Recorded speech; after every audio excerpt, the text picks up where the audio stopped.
Hi friends, welcome to my channel get ready. Power star Pawan Kalyan తన వ్యక్తిగత విషయాల గురించి బయటికి మాట్లాడడం చాలా తక్కువ.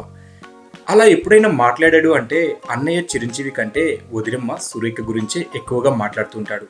తాను సినిమాల్లోకి వచ్చే ముందు, వచ్చాక ఎంతగా ఇబ్బంది పడింది, ఆ సమయంలో తనకు తన వదినమ్మ ఎంతగా సపోర్ట్గా నిలిచింది అనే విషయాలను చాలా ఉద్వేగంగా చెప్తూ ఉంటాడు పవన్ కళ్యాణ్. కొన్ని వేదికల మీద కూడా సురేఖ గురించి ప్రస్తావించిన విషయం చాలా మందికి తెలిసిన విషయమే. ఇక దీన్ని బట్టి అర్థమవుతుంది వదినమ్మతో పవన్ కళ్యాణ్కు ఉన్న అనుబంధం ఎలాంటిదో.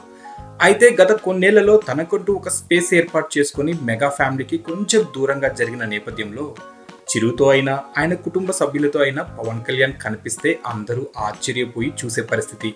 తాజాగా తన వదినమ్మతో కలిసి ఆత్మీయంగా పవన్ కళ్యాణ్ కనిపిస్తున్న ఫోటో ఇప్పుడు అభిమానులను, సామాన్య ప్రేక్షకులను కూడా ఎంతగానో ఆకర్షిస్తుంది.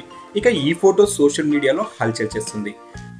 ఇక మరి మన పవన్ కళ్యాణ్, వదినమ్మ సురేఖ వీరిద్దరూ కలవడానికి ముఖ్య రీజన్ ఏంటో తెలుసుకుందామా? ఎన్టీవీ అధినేత నరేంద్రనాథ్ చౌదరి కూతురి నిశ్చితార్థ వేడుకలో పవన్ కళ్యాణ్, సురేఖ ఇద్దరూ ఆత్మీయంగా కనిపించారు. చిరంజీవి ప్రో కబడ్డీ మ్యాచ్కు హాజరు కావాల్సి ఉండడంతో ఈ వేడుకకు రాలేదు.